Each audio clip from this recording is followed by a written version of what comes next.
We spend so much of our life trying to prove something. To prove that you're enough. You have to prove that you're pretty enough. You have to prove that you're smart enough. Meghan Markle thought she was staging the comeback of a lifetime. Stripped of glam, no makeup, just her voice, her truth, and a mic. But within hours of the podcast's release, things went sideways. Listeners called it fake, overacted, and out of touch. And just when the criticism started piling up, Bill Maher tore it to shreds on national TV. This is why it's so nice to not have makeup on. Thank you. It's the greatest gift you can give. That's the gift that will cost you nothing and that will mean everything to your children. You do it for your partner too. Meghan Markle's latest podcast was meant to be a turning point, the kind of stripped back, no frills moment that would finally show the world who she really is. No makeup, no stylist, no script, just Meghan. Sitting down in a cozy setting, sharing her thoughts, her pain, her past. The whole thing was clearly designed to feel intimate and raw, like we were being invited into a private conversation, not a polished media production. On paper, it sounded like the perfect redemption arc. She leaned heavily into themes like motherhood, vulnerability, and overcoming hardship. You'd hear her talk about how hard she's worked, how tough it's been behind the scenes, how people misunderstand her intentions. One moment that stood out, and not in a good way, was when she said, "This is why it's so nice to not have makeup on." It was meant to come off as honest and freeing, but instead it felt scripted, like a line that had been rehearsed. That's the problem. Everything about the podcast felt like it was trying too hard to feel effortless. It allows me to live my life really authentically, make choices authentically, but it also allows me to be really detached from the outcome. Meghan wanted people to see her as someone who's been unfairly targeted, who just wants peace, authenticity, and to be heard. The goal was obvious: to rehabilitate her image, to move away from the drama of royal exits and Oprah interviews, and show a more grounded, relatable version of herself. But the reaction she got was the exact opposite. People didn't connect. They didn't feel like she was being vulnerable. They felt like they were watching a performance. As soon as Meghan Markle's podcast went live, the internet lit up, and not in the way she probably hoped. At first, there was curiosity. People were genuinely interested to hear what she had to say in this new, stripped-down version of herself. But once they hit play, the mood shifted fast. Social media quickly filled up with comments, and most of them weren't kind. The general vibe? Disappointed, annoyed, and honestly, a little exhausted. Many listeners felt like the whole thing was trying too hard. They weren't buying the relatable mom angle, especially coming from someone who lives in a multi-million-dollar mansion in Montecito. One person wrote, "You're complaining about your hard life, and you're so privileged. It's just so weird." Now, when you plant a seed that is so hateful, what it can grow into, just a couple days ago. Another said, "I'm searching for something to like about her, and it's so hard." Ouch. There was this sense that people weren't just unimpressed. They were actually irritated. A lot of the criticism focused on how over-dramatized everything felt. The pauses, the heavy tone, the near tears. It didn't feel spontaneous. It felt staged. One clip in particular where she says, "This is why it's so nice to not have makeup on," was dragged all over Twitter. Instead of coming across as natural, it struck many as awkwardly calculated, like she was following a script about what authentic is supposed to sound like. Meghan Markle complains that nobody has complained about her for a while. The real turning point in all this came when Bill Maher got involved. And once he did, there was no going back. Meghan Markle had already been getting heat from social media, but Maher's takedown felt like a mic drop moment.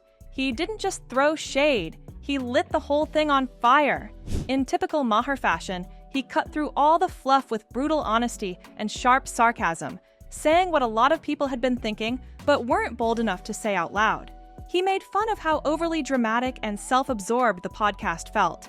One of the things he pointed out was how Meghan seemed to constantly play the victim card while living an incredibly privileged life. It was a direct hit, and it landed. He even joked about how she Googled, "Is the race card an actual card?" which left the audience laughing but also thinking, wait, is she really that out of touch? His tone wasn't just comedic, it was surgical. He sliced right through the carefully constructed image Meghan was trying to project. The reason Maher's words stuck is because they echoed what so many regular folks had already said online. People were already frustrated with the "woe is me" routine, and hearing someone with a massive platform call it out so directly felt validating to them. It wasn't just a roast, it was a cultural check. Podcast featuring Meghan Markle, but alas, we must all suffer together. Here is Meghan talking to a woman called Jamie Kern-Lima, who seems to be even more fake and insufferable than the Duchess. Very first question, because I think At this point, a lot of people are just tired. Tired of the same Meghan Markle story on repeat. The victim narrative, the emotional monologues, the complaints about how hard her life has been. It's become a pattern. No matter the platform, a TV interview, a Netflix docuseries, or now this podcast, the themes always circle back to how misunderstood she is, how unfairly she's been treated, and how no one truly sees the real her. But here's the thing, people have seen it over and over again, and it's starting to wear thin. There's a growing sense of fatigue, not because people don't care about personal struggles or mental health, most do, but it's the way her version of struggle is wrapped in million-dollar deals, private jets, and designer clothes. It feels disconnected from reality. It's hard for the average person working a regular job and juggling real-life problems to relate to someone who lives in luxury but still constantly talks about how hard life is. That disconnect has made her message harder and harder to accept. excited about. Yes, it really is that awful. The whole hour-long ordeal may have even been longer. I may have blacked out from smacking. And then there's the irony of it all. This podcast was branded as authentic. No makeup, just truth. But everything about it felt curated. From the lighting to the dramatic pauses, it came off more like a Netflix audition than a heart-to-heart. That's what really turned people off. Authenticity isn't about stripping away makeup, it's about being real. And when your raw moment feels like it's been rehearsed 10 times, people pick up on that. There's nothing I like about her. Do you know her? No, but she is a malignant narcissist who cannot get enough of herself while she simultaneously plays the victim. My castle's too small. Yeah. The queen is me. There's a bigger issue at the heart of Meghan Markle's podcast mess, and it goes beyond what she said or how she said it. It's about strategy, the very deliberate PR move behind the stripped-down look. This wasn't just Meghan deciding to go makeup-free for fun. It was a calculated attempt to show the world a softer, more vulnerable side of her, one that might finally win people over. It was her team's way of saying, look, she's not the glamorous Duchess anymore. She's just like you. But that strategy is exactly why so many people didn't buy it. Because when something is marketed as raw and real, but still feels like it's been rehearsed, it loses all impact. The lighting was soft, the tone was serious, the emotions were carefully delivered. None of it felt spontaneous. It felt staged, and that's the problem. Vulnerability isn't something you can script, and today's audience can spot the difference from a mile away. The no makeup thing was a big part of the pitch. It was meant to signal honesty, like she was taking off the mask and showing her true self. But in reality, it started to look like just another layer of branding, a way to control the narrative and steer the public's emotions. And when people sense they're being emotionally manipulated, they tend to back off. After Bill Maher's takedown of Meghan Markle's podcast, things spiraled fast. What started as a social media storm turned into a full-blown media circus.